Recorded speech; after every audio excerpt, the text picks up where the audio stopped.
我揣着30万的养老钱，准备给女儿新房的首付添砖加瓦。都说女儿是小棉袄，这小棉袄要冷了，当妈的怎么能袖手旁观？可谁能想到，还没进门，就听见那句他妈那点钱算什么？30万，在我这抠抠搜搜的老婆子眼里是半辈子的血汗，在他女婿眼里竟如此不值一提。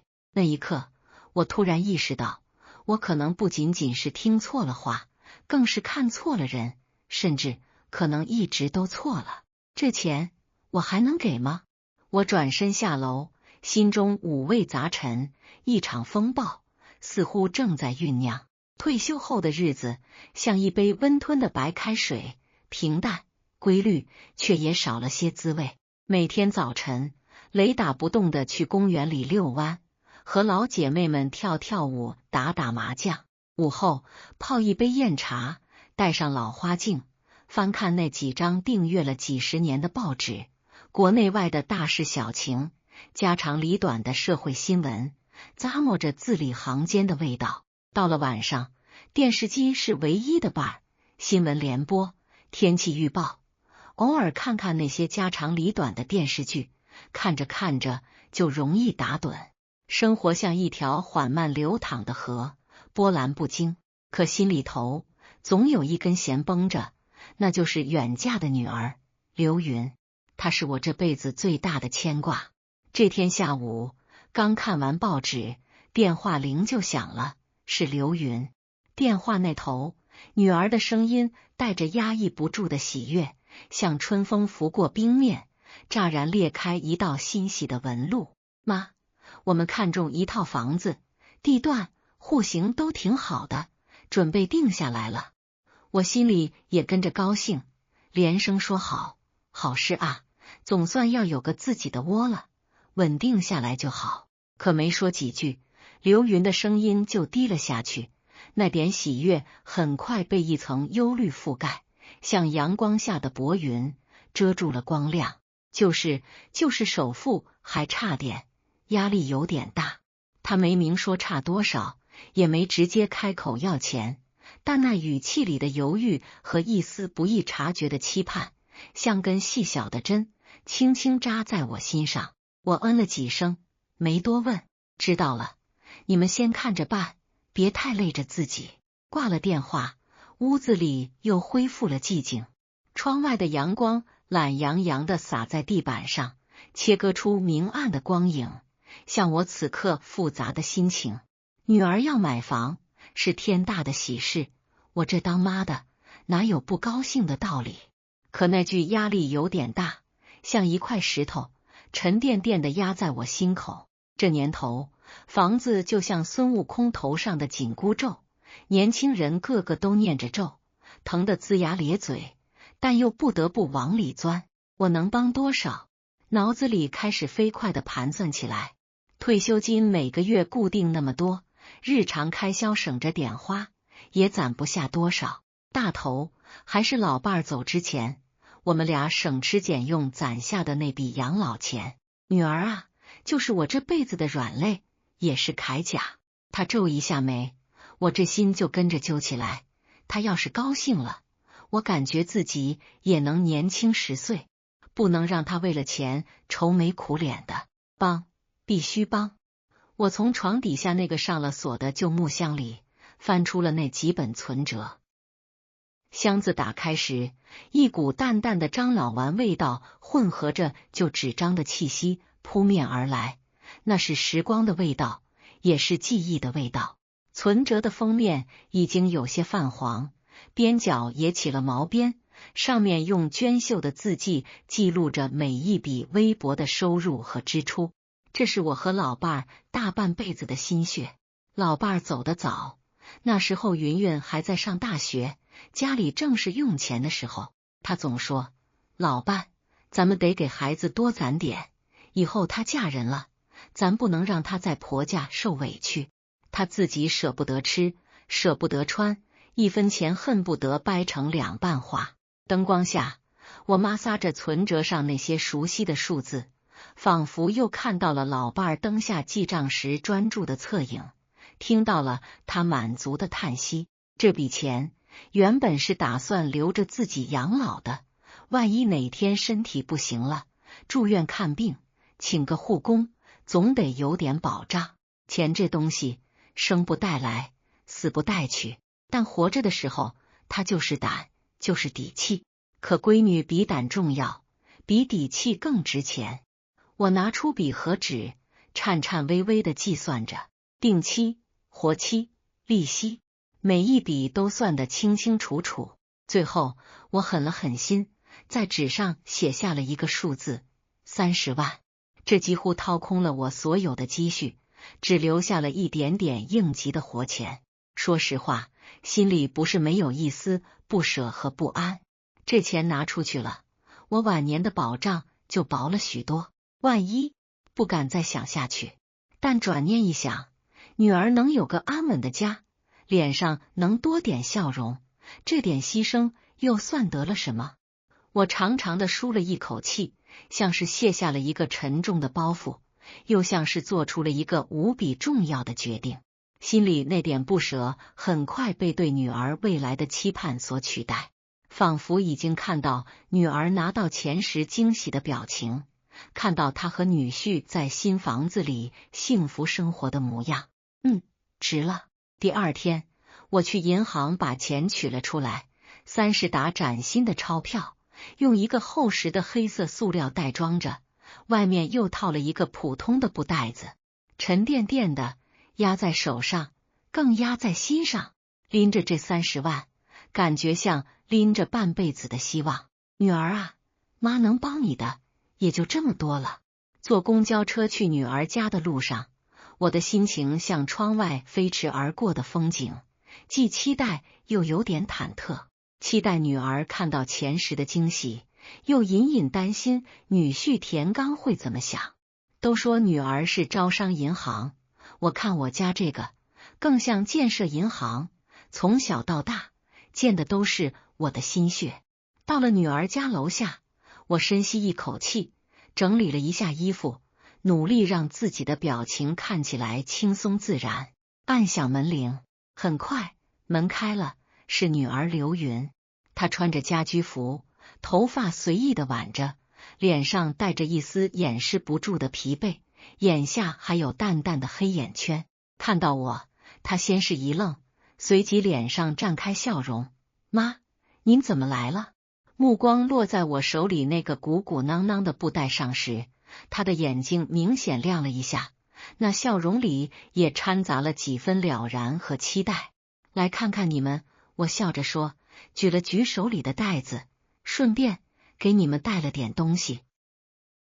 我正准备抬脚进门，把这份惊喜送到女儿手上，就在这时，客厅里传来一个略显懒散，带着几分不耐烦的男声，是女婿田刚。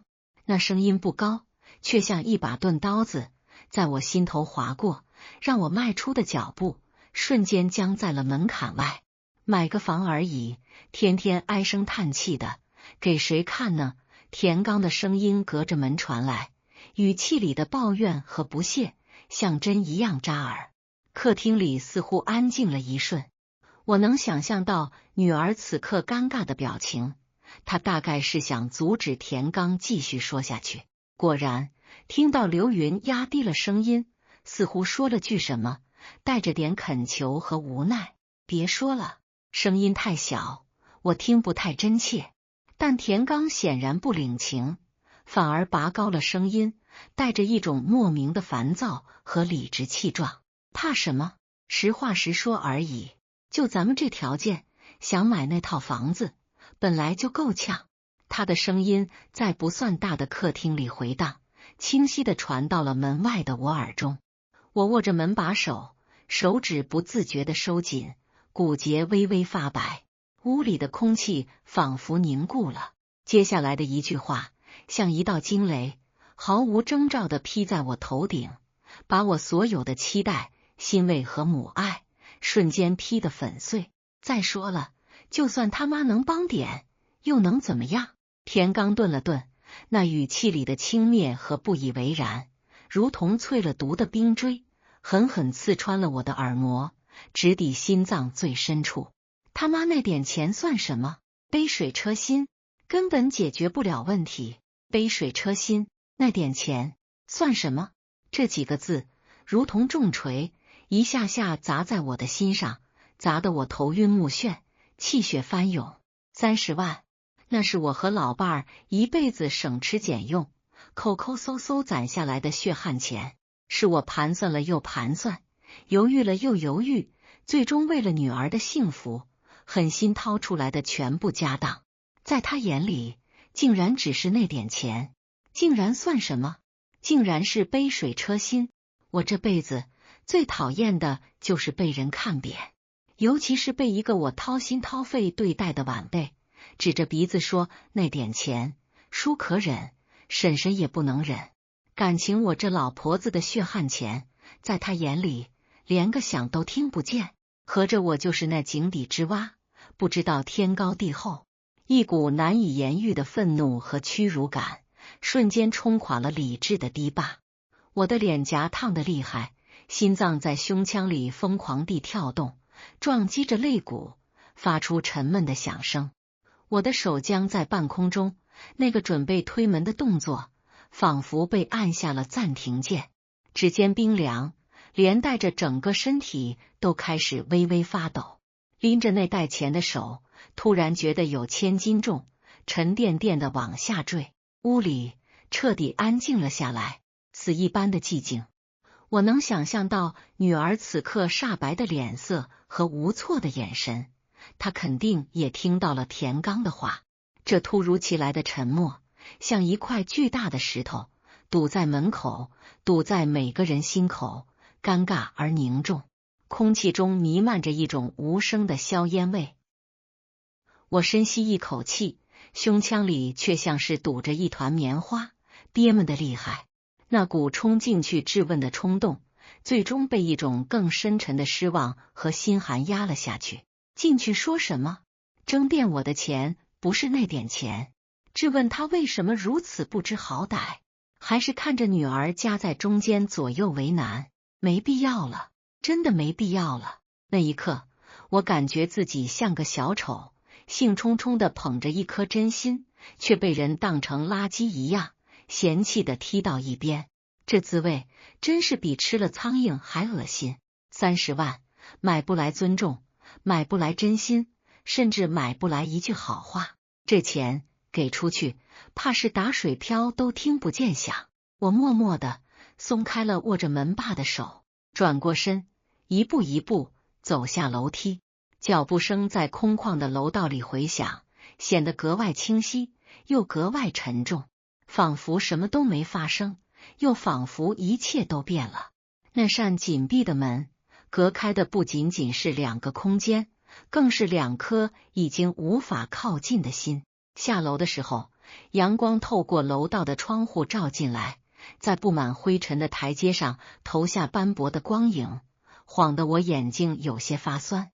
我低着头，看着自己脚下的影子，一步一步走出了那栋楼，也走出了原本为女儿构筑的那个充满希望的未来。回到家，打开门，一股熟悉的带着些许冷清的气息扑面而来。我疲惫地踢掉鞋子，将那个沉甸甸的布袋子随手扔在沙发上，发出砰的一声闷响。30万现金，此刻在我眼里不再是希望，反而像是一种讽刺。我走到柜子前，拿出那本刚放回去不久的存折，又把那30沓崭新的人民币一沓一沓重新塞回了那个黑色的塑料袋，然后放回了存折旁边，心里空落落的，像是被掏走了一块什么重要的东西。转身时，目光触及了摆在电视柜上的那张老照片，是老伴儿的照片，黑白的，相框边缘已经有些磨损。他就那样静静地看着我，仿佛在无声地询问：老伴，怎么了？今天不顺利？我拖了把椅子，在照片前坐下，伸出手轻轻拂去相框上的灰尘。老头子啊，我开了口，声音有些沙哑，带着一丝不易察觉的哽咽。今天我去云云家了，本来想把那30万给他们的，孩子买房不容易，当妈的能帮就帮一把。我絮絮叨叨的把今天在女儿家门口听到的话原原本本的说给她听，语气尽量平静，但内心的波涛汹涌，只有我自己知道。你说我是不是太傻了？辛辛苦苦攒了一辈子的钱，在人家眼里屁都不算。那小子田刚，我当初看他老实本分，才同意云云嫁给他的。现在看来是我眼瞎了，他嫌弃我，嫌弃我们家穷，给不了他多少帮衬。对着不会说话的照片，我把憋在心里的委屈、愤怒、失望一股脑的倒了出来。屋子里很静，只有我低沉的声音在回荡。老伴儿依旧在照片里温柔的笑着，那笑容此刻却像带着一丝怜悯和无奈。人老了就怕孤独，老伴走了，女儿就成了我唯一的寄托。现在看来，这寄托有点悬。对着老伴的照片说话，也不知道他能不能听到。也许他早就知道了，只是在天上看着我这傻老头，自作多情。晚上正准备睡下，手机响了，是刘云打来的。我看着屏幕上跳动的名字，犹豫了一下，还是接了。喂，妈。女儿的声音传来，小心翼翼的，带着明显的试探和不安。你今天是不是来过了？果然，我心里冷笑一声，脸上却不动声色。我语气淡淡的应了一声，尽量让自己的声音听起来自然。下午没事，路过你们那儿，顺便看看。我撒了谎，心里却像被什么东西堵着，闷得难受。电话那头沉默了，长久的沉默，只有电流的滋滋声在传递着尴尬。我能想象到女儿此刻纠结的表情，她在斟酌，在犹豫，不知道该如何开口。过了好一会儿，刘云才再次开口，声音低低的，带着一丝恳求。妈，你别生气，田刚他那个人就那样，说话不过脑子，没心没肺的，你别往心里去。又是这套说辞，没心没肺。女儿的电话就像一根针，轻轻一扎，就把我伪装的平静戳破了。疼，但是说不出来。没心没肺，我忍不住反问了一句，语气里的嘲讽没能完全掩饰住。这4个字真是最好的借口，也是最烂的托词。没心没肺就能随便伤人了吗？就能不尊重长辈了吗？我的声音不大，但语气里的疏离和失望，像冰冷的刀锋，割裂了父女间往日的温情。电话那头的刘云似乎被我的话噎住了，半天没说出话来。我能听到他轻轻吸鼻子的声音，大概是哭了。我心里不是滋味，但也没有再说什么软话。有些失望，一旦开始，就很难再回到从前。我叹了口气，主动岔开了这个令人不快的话题，尽量用平静的语气问道：房子看得怎么样了？定下来了吗？还在看。刘云的声音带着浓重的鼻音，显然是哭过了。首付还差一些。他的声音里带着一丝不易察觉的试探，那小心翼翼的期盼又一次浮现出来。我假装没听懂他的暗示，心里像压着一块巨石。女儿啊，你怎么就不明白呢？问题不在钱，而在人啊。我嗯了一声，语气依旧平淡。慢慢看吧，买房子是大事，急不来。不早了，你早点休息吧。没等他再说什么，我就匆匆挂断了电话。听着手机里传来的忙音，刘云在电话那头大概会更加失落和不安吧。有些话一旦说出口，就像泼出去的水，收不回来了。有些事一旦发生了，就像裂开的镜子，再也无法弥合。女儿啊，不是妈狠心，是有些失望，一旦堆积起来，就像堤坝上的裂缝，看着不起眼，但总有一天会崩塌。我捏着手机，站在窗前，看着窗外漆黑的夜色，城市的霓虹灯在远处闪烁，却没有一盏能照亮我此刻灰暗的心情。那一晚，我失眠了，躺在床上，翻来覆去，脑子里像放电影一样，不断回想着田刚那句轻飘飘却又重若千钧的话：他妈那点钱算什么？杯水车薪。每一个字都像一把小锤子，敲打着我的神经，让我无法安宁。愤怒、屈辱、失望，像潮水一样反复冲刷着我的内心。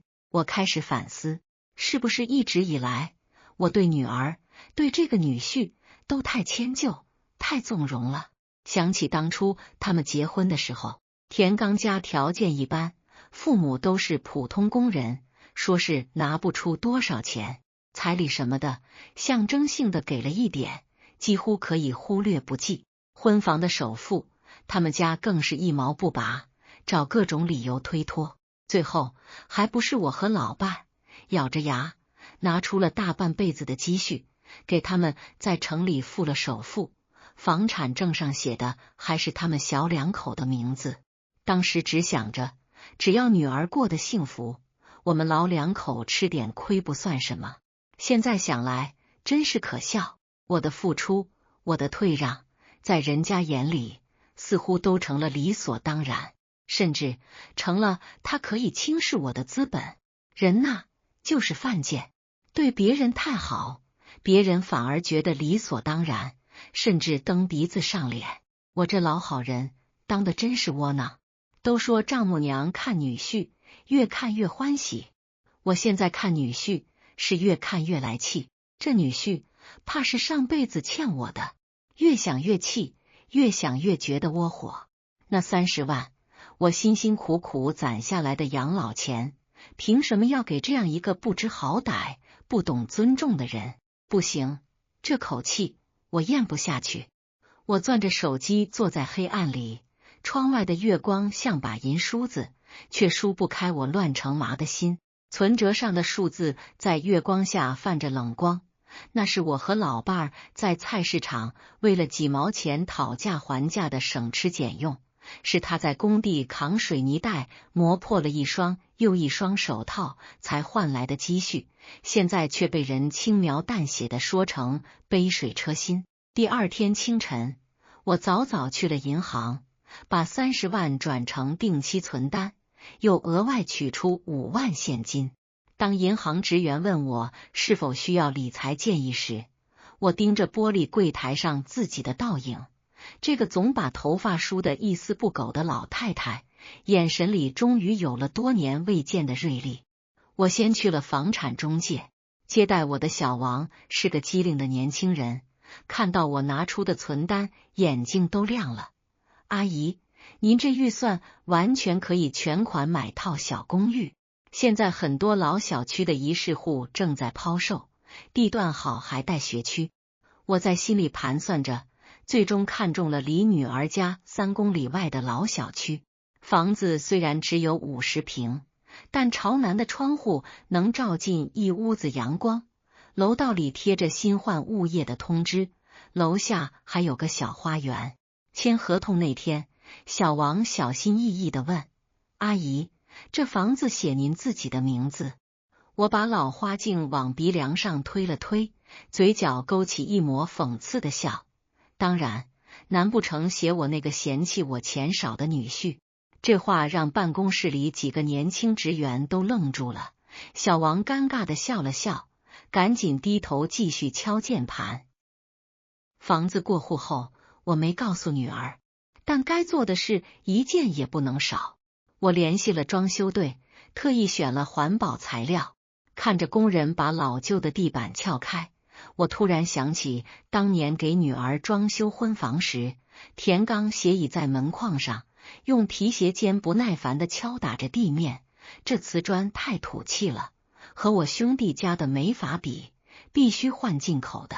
刘云在一旁唯唯诺诺，绞着手指不敢说话，最后我们多花了5万块，只为了满足他那莫名其妙的面子。装修期间，我每天都去监工，小区里的老邻居们渐渐熟悉了我。张婶还邀请我加入他们的广场舞队伍。有天傍晚，我正和张婶讨论地砖颜色，远远看见刘云和田刚拎着菜往小区里走。我下意识躲进楼道，听见田刚皱着眉头，满脸嫌弃，这破小区连个地下车库都没有，停车太麻烦了，住着真掉价。刘云小心翼翼地拽了拽他的衣袖，别这么说，我妈要是知道。田刚甩开他的手，嗤笑道，他能知道什么？上次不也被我说的灰溜溜走了？就他那点钱，还想在我们这刷存在感。这句话像根烧红的钢针扎进心里。我攥紧手中的装修图纸，指甲在纸上划出深深的痕迹，喉咙发紧，眼眶发烫。等他们走远，我转身走进正在装修的屋子，声音发颤，却又带着破釜沉舟的狠劲。这里要装个顶天立地的衣柜，再装个最好的防盗锁。工人师傅吓了一跳，我却觉得痛快，仿佛要把这些年咽下的委屈都喊出来。房子装修好那天，我特意摆了桌酒菜，请了张婶和几个邻居。饭桌上，张婶拉着我的手说，老姐姐，你这房子装的敞亮，以后有什么事尽管说，咱们邻居之间互相照应。我给每个人斟满酒，笑着说，以后啊，我也是有窝的人了。这话传到了女儿耳朵里。3天后，刘云突然找上门，他站在门口，眼神扫过崭新的家具，最后落在墙上挂着的老伴照片上，手指不安地搅着衣角，指甲缝里还沾着没洗干净的洗衣液痕迹。妈，你买房子怎么不告诉我？我端着茶杯慢悠悠地说，这是我给自己养老的，告诉你做什么？刘云的脸色瞬间变得苍白，咬着嘴唇，声音带着讨好和试探。那我买房的事，我打断他，语气冰冷。哦，你们不是嫌我那点钱杯水车薪吗？他的嘴唇剧烈颤抖着，眼眶迅速蓄满泪水，却强忍着不让眼泪掉下来，最终什么也没说。临走时，他声音带着哭腔，妈，你变了。我望着他的背影，在心里说，孩子，妈要是早点变，也不至于受这么多委屈。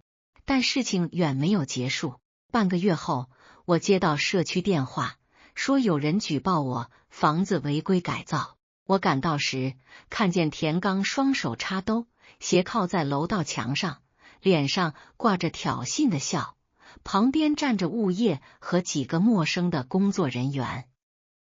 阿姨，有人投诉您把卧室改成了隔断房，涉嫌群租。物业经理客气地说。我冷笑一声，转头看向田刚，目光像冰锥般刺向他。是吗？我怎么不知道？田刚被我看得有些发虚，却还梗着脖子硬撑。现在很多老人都这么干，不就是为了多赚租金？啪！我把房产证拍在楼梯扶手上，震得楼道里的声控灯都亮了起来。睁大你的狗眼看看，这是住宅性质，而且我这房子准备给我跳广场舞的老姐妹们当活动室。围观的邻居们发出一阵哄笑。张婶挤到前面，指着田刚的鼻子，小伙子，做人可不能这么缺德。田刚的脸色青一阵白一阵，最后恶狠狠地瞪了我一眼，灰溜溜地走了。看着他的背影，我突然觉得无比畅快。原来当你不再委曲求全，那些试图欺负你的人不过是纸老虎，但真正的重头戏还在后面。那天我正在超市买菜，手机突然收到条陌生短信，阿姨，我是田刚的同事，有些事想告诉您。约在咖啡厅见面时，那个年轻人支支吾吾半天，终于拿出手机，手指都在发抖，田刚在外面有女人了，这是他们约会的照片。照片上，田刚搂着个年轻女孩，举止亲昵，脸上挂着我从未在他面对刘云时见过的谄媚笑容。我的手剧烈发抖，却很快镇定下来。谢谢你。我把照片转发到家庭群里，又挖了刘云，你看看吧。当天晚上，刘云浑身湿透的冲进我家，头发粘在脸上，眼睛红肿的像核桃，满脸泪痕混着雨水往下淌。他扑进我怀里，像个无助的孩子般嚎啕大哭。妈，我该怎么办？我到底哪里不好？他为什么要这么对我？我轻轻抱住他颤抖的身体，拍着他的背，仿佛回到了他小时候每次受伤都哭着找妈妈的时光。事情闹到离婚这一步，田刚却突然变了脸。他带着父母气势汹汹地跑到我家，一进门，田刚就指着我鼻子，脖子上青筋暴起。老太婆，都是你在挑拨离间。现在刘云要离婚，我们家的脸面往哪搁？田刚母亲更是直接坐在地上，拍着大腿嚎啕大哭。我们家给了彩礼，买了车子，现在人财两空，你必须赔偿。我坐在沙发上，慢条斯理地打开手机录音，声音冷得像冰。第一，彩礼象征性给了2万，其中1.8万还是我添的。第二，车子写的是刘云名字，贷款也是他在还。第三，我把出轨照片投影到墙上，音量提高。你们儿子做的好事，要不要我发到他公司群里，让大家都看看他的真面目？田刚父母瞬间没了声音，脸色煞白。田刚的嘴张张合合，像条缺氧的鱼，最后恶狠狠地说：别以为你能得意多久。我看着他们的背影，关上门，终于长长的舒了口气。离婚手续办好那天，刘云瘦了一大圈，但眼神却坚定了许多。我带着他去看新房子，阳光透过窗户洒在地板上，暖洋洋的。妈，我想找份工作。他突然说，以前总想着依靠别人，现在才知道靠自己最踏实。我笑着摸了摸他的头，好，妈支持你。为了帮助女儿尽快适应职场，我开始利用自己多年积累的人脉关系，通过老邻居李叔的介绍，认识了一家会计事务所的负责人。在我的引荐下，刘云得到了一个实习机会。起初，刘云在工作中遇到很多困难，经常加班到很晚。办公室里最后一盏灯总是为他亮着，他对着满是数据的报表咬着嘴唇，眼睛布满血丝，却倔强的不肯认输。每当他想要放弃时，田刚曾经的那些轻蔑话语就会不自觉的在他脑海中响起，反而成了他咬牙坚持的动力。他开始主动向同事请教，利用休息时间学习专业知识，笔记本上密密麻麻记满了各种要点。1年后，刘云通过自考拿到了会计证，在一家公司找到了正式工作。发薪那天，他下班后直奔我家，手里紧紧攥着工资卡，眼睛亮晶晶的。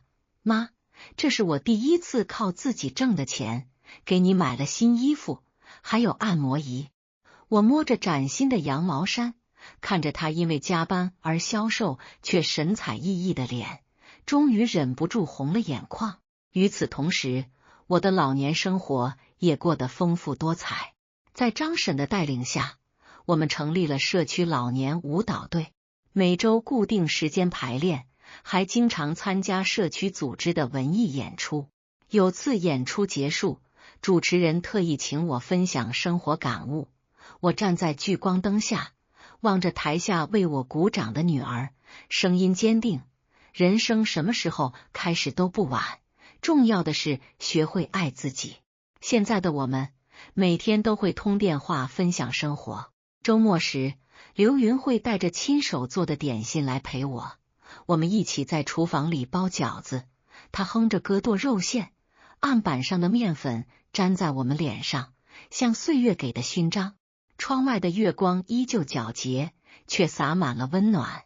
我知道，那些受过的伤，最终都变成了光，照亮了我们崭新的人生。我爸让我和他新找的女友培养感情，却不想他竟把我当成了小三。他带着他超越友情的好兄弟们，把我骗进了可西里无人区。别以为我不知道你们玩的那些花样。爸爸，你亲爸知道吗？年纪轻轻就出来卖，真以为我总裁夫人的位置随便就能被你抢走吗？今天我就替你父母教训你这个小贱人。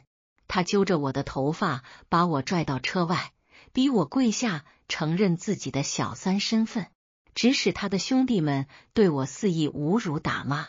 后来更是直接把奄奄一息的我丢在原地喂狼。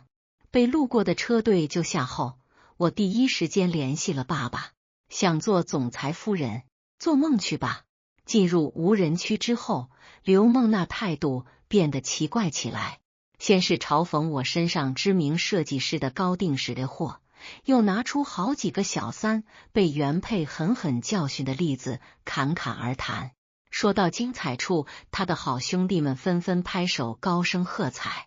小三就是该死，有手有脚，年纪轻轻干什么不好，非得破坏别人家庭。要落我手里，我非给他扒一层皮，让他知道什么叫做礼义廉耻。说话间，他们目光若有若无的落在我身上，让我莫名的不舒服。突然，刘梦娜的目光转向了我。小安，你就没有什么想说的吗？我虽然觉得他的情绪有点过激，但为了不扫兴，还是附和着点了点头。小三是很不道德。我话音刚落，刘梦娜脸上就带了重重的嘲讽。哟，原来你也知道不道德啊？我还以为你这个没妈的贱东西不知道呢。我愣住了，你说什么？他却没回答我的问题，转身问车里他那些兄弟们，小三该不该打？该，和我一起收拾这个爬床的贱种，维护正义，贱人该死。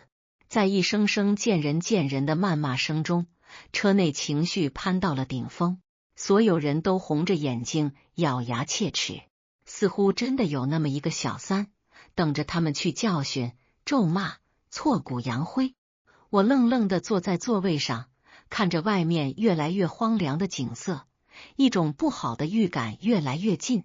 还没等我反应，刘梦娜一把扑过来，抓住了我的头发。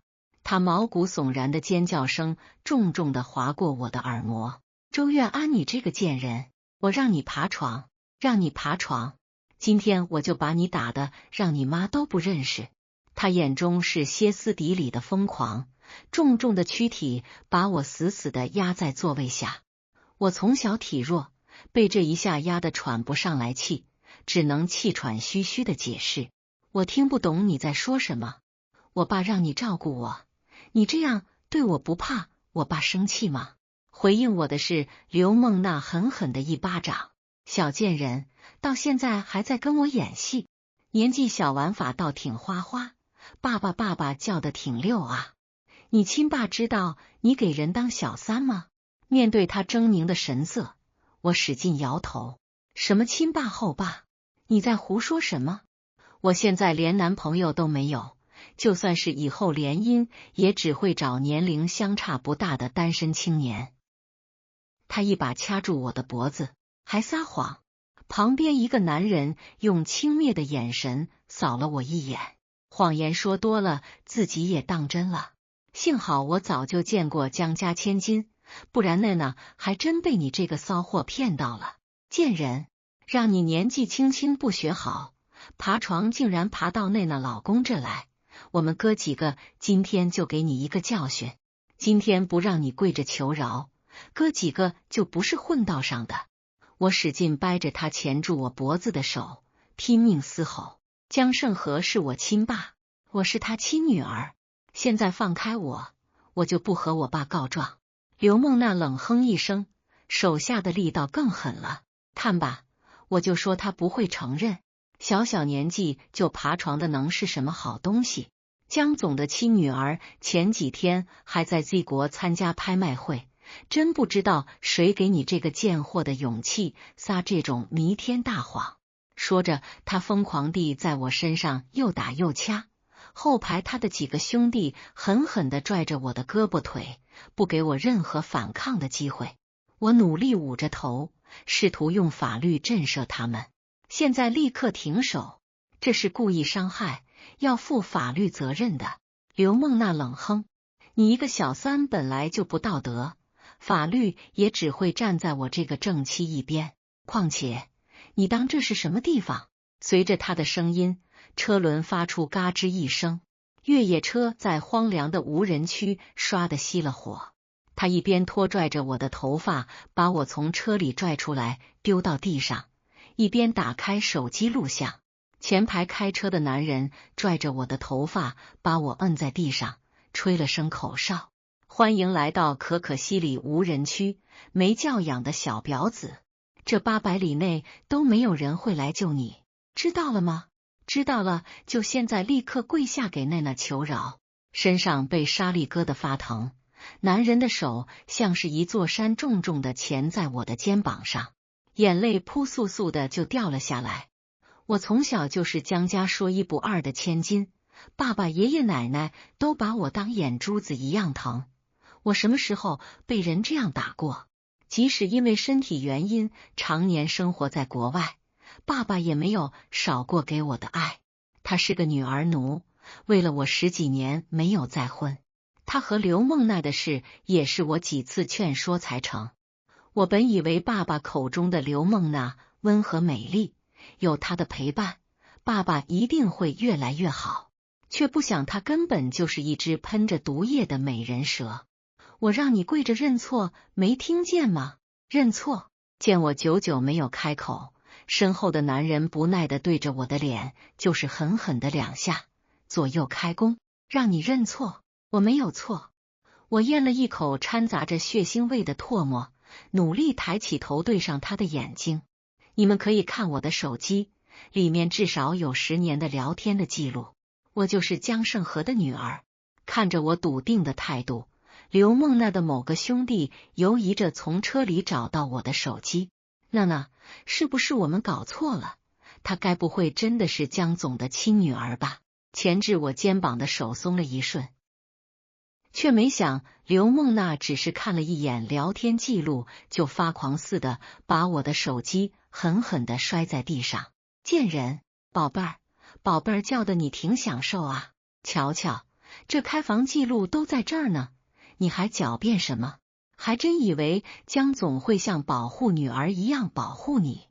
我才是江总未婚妻，下了床你不过就是一条任我摆布的狗。我觉得他不讲理，顿时气得七窍生烟。再说一遍，我是江胜和的亲生女儿，不是你嘴里那些乱七八糟的东西。让你的人把脏手给我放开，我爸知道不会放过你们的。面对我的愤怒，刘梦娜嗤笑一声，指着手机里一个自媒体账号，看看吧，这才是江家的千金，江总的亲生女儿，金尊玉贵，举世无双，也是你这个贱人能攀扯的。而且人家姓江，是江总在宴会上承认的亲生女儿。我的头嗡嗡作响，视频里的女孩我根本就不认识。自从我妈走后，我身体不好，常年住在国外，别说自媒体账号，就是那些记者都拍不到我的照片。如果不是我爸要娶刘梦娜，让我和她接触接触，培养一下感情，刘梦娜她根本就见不到我。我只是不想让我爸为难，却不想被他误会至此。我知道今天和他说不通了，就想偷偷用手表一键报警，但无人区根本就没有信号，求救信息都发不出去。察觉到我的意图，刘梦娜一把夺过我的手表，薅着我的头发把我拽了起来。他的好兄弟从背后掰着我的胳膊，似乎是我的反抗激怒了他。刘梦娜冷嗤一声，他长长的指甲划过我的脸颊，死死捏着我的下巴。小贱人，没人会来救你，这就是你爬床的报应。啧，也不知道这个贱人靠着这张脸勾引了多少男人，今天就让我替天行道，让你再也爬不了床。他的兄弟们高昂的附和着，看他这张脸就不是什么好东西，毁了好，省得他再祸害人。呸！我前女友就是这副拜金的婊子呀，婊子就该死。他们的嘴在阴沉的风沙中一张一合，宛若吃人的恶鬼。4、5个男人围着我，拳头一下一下落在身上。刘梦娜站在旁边拍手叫好，打得好，活该，这就是小三该有的下场。身为女人就应该洁身自好，这种勾三搭四的贱人就该打，给我狠狠的打，打到他低头认错为止。他掏出手机，得意的用摄像头对准我的脸，来看看啊，都看看，这就是破坏人感情的小三的下场。过了一会儿，他们打累了，纷纷去车上拿水和自热火锅吃。我趴在地上，浑身都是伤，似乎肋骨都被他们打断了。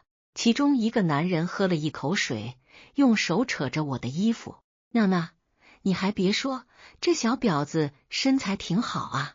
说着，他的手狠狠刮过我的胸口，我忍不住反抗起来。他揪着我的衣领，啪啪就是2个巴掌。小贱人，老子看上你是瞧得起你，还敢躲？老子让你嫌贫爱富！我的眼前冒起金星，一口血沫呛进嗓子里，呛得我不停的咳嗽。强撑起身子，刚往前爬了一步，身后就挨了重重一脚。刘梦娜的鞋狠狠踩在我的脸上，装什么清高？爬我老公床的时候不是很神气吗？来，跪下！你今天就跪在这，说你是下贱的小三，快点！周围只有漫天的黄沙，刘梦娜的2个兄弟像对待牲畜一样，死死的压着我跪在地上。刘梦娜兴奋的拿着手机，一双眼里全充斥着惊人的恶意。来，不是喜欢玩角色扮演吗？现在就对着我的视频承认你是个烂货，是个喜欢爬男人床的贱东西。说啊，怎么不吱声？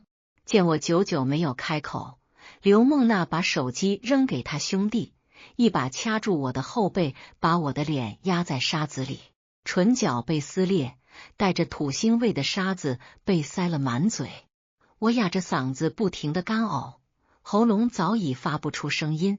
他拿着手机把我狼狈的样子全都拍了进去，然后高声道：视频里的这个女人勾引我老公，被我发现之后，竟然试图假冒我老公的女儿蒙混过关。幸好我长了个火眼金睛，今天就让大家都看看这个货色是个什么东西。他朝着我的脸狠狠又是一巴掌，我的脸高高肿了起来，狠狠地吐出一口带沙子的血沫。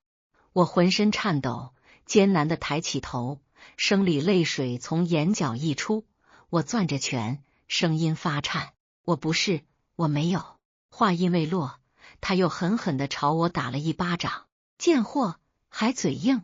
老娘这就给你买个热搜，让你上热门，让全国的人都看看你是个什么东西。说完，他脚尖狠狠地踢在我的后背上，又一把把我踢进沙子里。稀碎的沙子钻进我的眼睛里、鼻子里，我喘不上来气。他上下其手，在我身上又掐又打，我疼得没有了力气。突然，他好似看见了什么，一双手重重地掐着我的手腕，把我手腕上的翡翠镯子强行扯了下来。贱人，那是将家传给儿媳的镯子，什么时候轮得到你戴了？他拿着镯子，双眼像野兽一样猩红，失控的尖叫着。那镯子是我妈妈给我的。我眼前阵阵发晕，耳朵嗡嗡作响，手却死死地拽着镯子，不愿意松开。他拿着石头狠狠地砸在我的手上，骨头破裂的声音响起。他像疯了一样，强硬地掰开我血肉模糊的双手，硬生生从我手里抢走了镯子。我眼睁睁看着抢走了妈妈留给我镯子，他低头面色狰狞，一巴掌扇在我的脸上。贱人，连我的镯子你都敢偷？拿绳子来，把他绑在这儿，我要把他丢在这儿喂狼。我的眼睛被血糊住，有一口气没一口气的喘着，随着呼吸内脏不停的剧痛。他们把我扔在原地上了，越野扬长而去。随着发动机的声音渐行渐远，我心里越来越绝望。他根本就没打算让我活着出去。剧痛之下，我的身体开始失温，意识也越来越模糊。忽的，有一个低沉的男声在耳边响起：“这有个人还活着吗？”醒过来是几天之后了，我第一时间报警，并联系了我爸。我爸好几天联系不上，我已经找疯了，连夜坐飞机赶了过来。看见我身上的伤，他当场红了眼睛。越野车在颠簸的荒原上疾驰，扬起的沙尘如厚重的幕布，将车内与外界隔绝。刘梦娜手中的翡翠镯子泛着幽幽冷光，在车内昏暗的灯光下流转着神秘的光泽。那是江家祖传的宝物，承载着几代人的记忆与期望。娜娜，这镯子真的是江家祖传的？开车的男人握着方向盘，指节因用力而泛白，目光却时不时瞥向后视镜里把玩翡翠镯子的刘梦娜，眼神中充满了贪婪与好奇。刘梦娜将镯子举到眼前，借着车内昏暗的灯光仔细端详，嘴角勾起一抹得意的笑，那笑容中带着几分扭曲的满足。当然，江总早就说过，这镯子要传给未来的江家儿媳，现在在我手上，那我就是板上钉钉的江家女主人。他的声音里满是志得意满，仿佛已经看到自己成为江家掌权者的风光模样。可那丫头一直说自己是江总的女儿。另一个男人犹豫着开口，声音中带着一丝不安。他看着刘梦娜阴晴不定的脸色，心里有些发怵。哼，不过是个不知廉耻的小三，为了上位，什么谎话编不出来，你们也信他？刘梦娜尖利的声音在狭小的车内回荡，眼神闪过一丝慌乱，随即又变得凶狠，如同一只被激怒的母兽。等回到城里，我就让他知道敢跟我抢男人的下场。他紧紧攥着镯子，仿佛那是他的护身符，能助他扫清一切障碍。车队在无人区的公路上疾驰，扬起漫天黄沙，渐渐消失在苍茫的荒原之中。而此时的周愿安正躺在医院的病床上，浑身缠满绷带，像个破碎的布偶。消毒水的气味充斥着鼻腔，冰冷的仪器发出规律的滴答声，仿佛是他生命的倒计时。小安，爸爸对不起你。江胜和紧紧握着女儿的手，泪水在眼眶里打转，声音哽咽的几乎说不出话来。他看着女儿苍白如纸的脸，心如刀绞，满是自责与悔恨。是爸爸瞎了眼，才会让你遭受这样的伤害。周愿安虚弱的摇了摇头，艰难的开口，每一个字都像是从喉咙里挤出来的。爸，我不怪你，我只是没想到他竟然这么狠毒。他的眼神中充满了迷茫与恐惧，曾经的信任与期待，如今都化作了深深的伤痛。这时，病房门被推开，警察走了进来，他们的脚步沉稳，却带着一丝凝重。江小姐，我们已经掌握了一些线索，根据你提供的信息，我们正在全力追捕刘梦娜等人。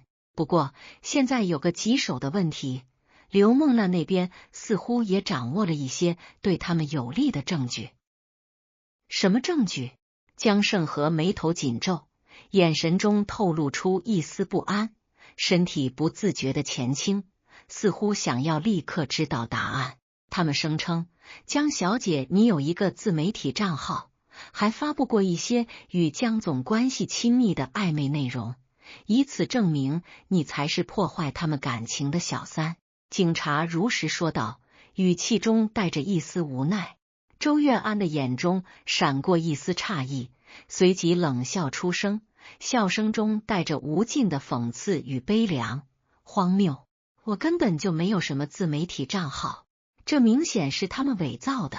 他的声音因为激动而有些颤抖，身上的伤口也隐隐作痛。我们也相信这一点，但这些虚假信息已经在网上传播开来，对江小姐的声誉造成了不小的影响。而且刘梦娜那边似乎还有一些人证，他们一口咬定亲眼看到你和江总举止亲密。警察的语气中带着无奈，这复杂的局面让他们也感到棘手。江胜和愤怒地站起身，椅子在地上划出刺耳的声响，简直是颠倒黑白。我现在就召开记者会，澄清一切。他的眼神中燃烧着怒火，恨不得立刻将那些谣言击碎。爸，先别急。周月安拉住父亲的手，他的手是那么的无力，却传递着坚定。他们既然精心策划了这一切，肯定不会这么轻易就被我们揭穿。我们得想个周全的办法。他强忍着身体的不适，努力让自己保持冷静。与此同时，刘梦娜等人已经回到了城里。他坐在豪华的公寓里，看着手机里那些逐渐发酵的舆论，得意地笑了起来，笑声中充满了扭曲的快感。周月安，我看你这次怎么翻身。他的眼神中闪烁着疯狂的光芒，仿佛已经看到了周月安身败名裂的下场。娜，万一江总真的要追究起来，我们其中一个男人有些忐忑地说道。他看着刘梦那癫狂的样子，心里隐隐有些不安。怕什么？刘梦那眼神一狠，眼中闪过一丝阴鸷。现在舆论都站在我们这边，江总就算想保他，也要考虑公司的声誉，而且我们还有那些证据，足够让他身败名裂。他的声音中充满了自信，仿佛已经胜券在握。第二天，江胜和不顾众人的劝阻，坚持召开了记者会。会场里灯光闪烁，无数的镜头对准了他，仿佛要将他的每一个表情都记录下来。各位媒体朋友，今天我召开这个记者会，是为了澄清一件事情。我的女儿周月安在可可西里遭到了不法分子的伤害，而这些不法分子的主谋正是我的未婚妻刘梦娜。江胜和的声音坚定而有力，每一个字都像是一记重锤，敲击在众人的心上。台下的记者们顿时炸开了锅，纷纷提问，嘈杂的声音在会场里回荡。江总，请问刘梦娜为什么要这么做？听说您女儿是小三，破坏了您和刘梦娜的感情，这是真的吗？江胜和深吸一口气，继续说道，这完全是无稽之谈。我的女儿周月安从小就体弱多病，一直在国外治疗。这次回国是为了和刘梦娜培养感情，却没想到遭遇了这样的毒手。至于网上那些所谓的证据，都是刘梦娜等人伪造的。他的眼神中充满了愤怒与坚定，试图让众人相信他的话。然而，事情并没有像江胜和想象的那么简单。刘梦娜带着她的那些证人也出现在了记者会上。她穿着华丽的衣服，脸上带着虚假的委屈，站在镜头前，仿佛是一个受害者。江总，你怎么能这么说呢？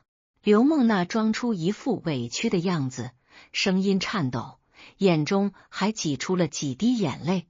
明明是周月安勾引你，破坏我们的感情，现在却倒打一耙。这些证人都可以证明，他的表演十分逼真，不知情的人很容易被他蒙骗。那些所谓的证人纷纷站出来，对着镜头编造着周愿安勾引江胜和的虚假故事。他们的表情严肃，语气坚定，仿佛说的都是事实。舆论再次反转，网上对周愿安的谩骂声铺天盖地，各种不堪入目的评论如潮水般涌来。周愿安躺在病床上，看着手机里那些不堪入目的评论，泪水无声的滑落，打湿了枕巾。为什么？为什么没有人相信我？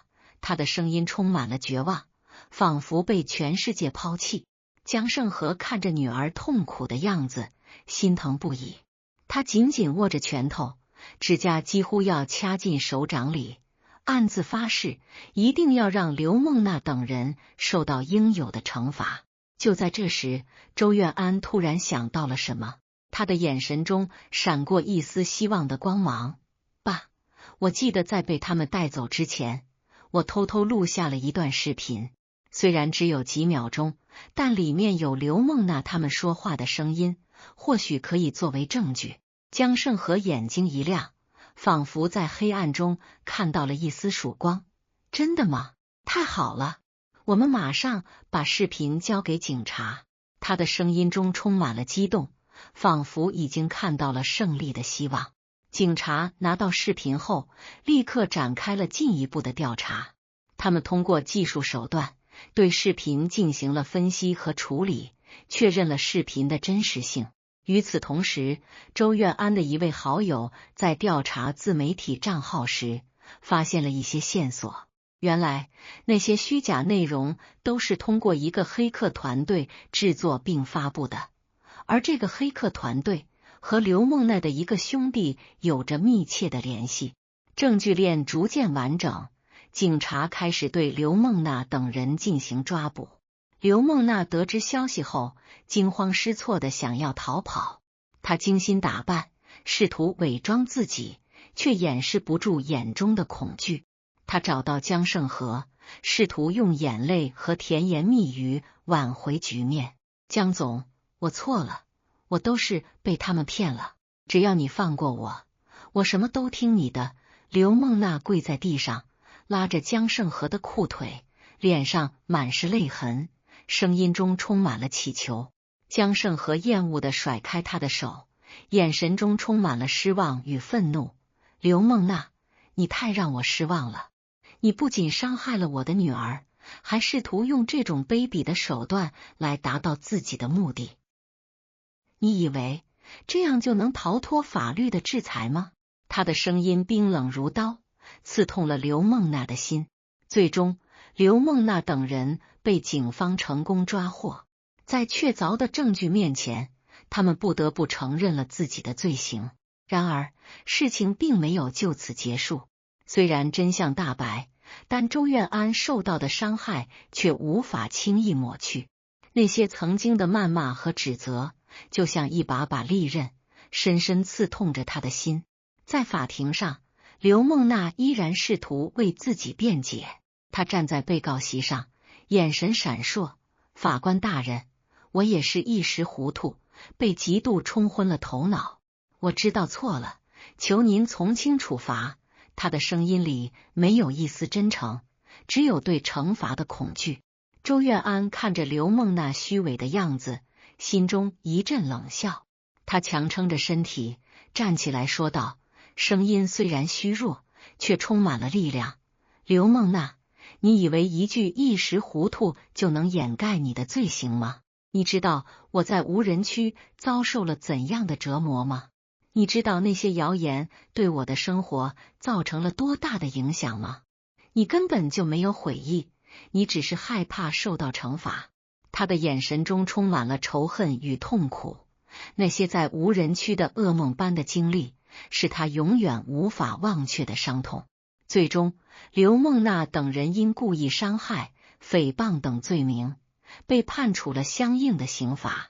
但周愿安的内心却并没有因此而感到释然。他的身体虽然在逐渐康复，但心理上的创伤却难以愈合。他开始变得沉默寡言，不再相信任何人。曾经那个开朗活泼的女孩已经不复存在。江胜和看着女儿的变化，心疼不已。他想尽办法想要弥补女儿，但却发现一切都太晚了。他给女儿买最昂贵的礼物，找最好的心理医生，却无法填补女儿心中的空洞。小安，爸爸对不起你，是爸爸没有保护好你。江胜和再次向女儿道歉，泪水在眼眶里打转。周月安只是淡淡一笑，笑容中充满了苦涩。爸，别说了，有些伤是永远都好不了的。他的眼神空洞而迷茫，仿佛失去了对生活的希望。从此以后，周月安选择远离这个让他伤心的城市，再次回到了国外。他切断了与国内的一切联系，不再过问江家的事情，也不再和父亲联系。他在异国他乡过着孤独的生活，试图用时间来治愈自己的伤痛。江胜和虽然坐拥万贯家财，却失去了最珍贵的女儿。他每天都生活在悔恨和痛苦之中，看着女儿曾经的房间，泪水止不住的流。房间里的一切都还保持着原样，仿佛女儿从未离开，但那个熟悉的身影却再也不会出现。而刘梦娜在监狱里依然不知悔改，她咒骂着周愿安，咒骂着命运的不公。她始终不明白自己精心策划的一切为什么会失败。她在监狱里日复一日地过着枯燥的生活，心中充满了怨恨，却不知道这一切都是她自己种下的恶果。曾经看似幸福的家庭，如今支离破碎。在这场风波中，没有赢家，只有无尽的伤痛和遗憾，永远地留在了每个人的心中。那些被谎言和仇恨扭曲的情感，如同一场噩梦，缠绕着他们，无法解脱。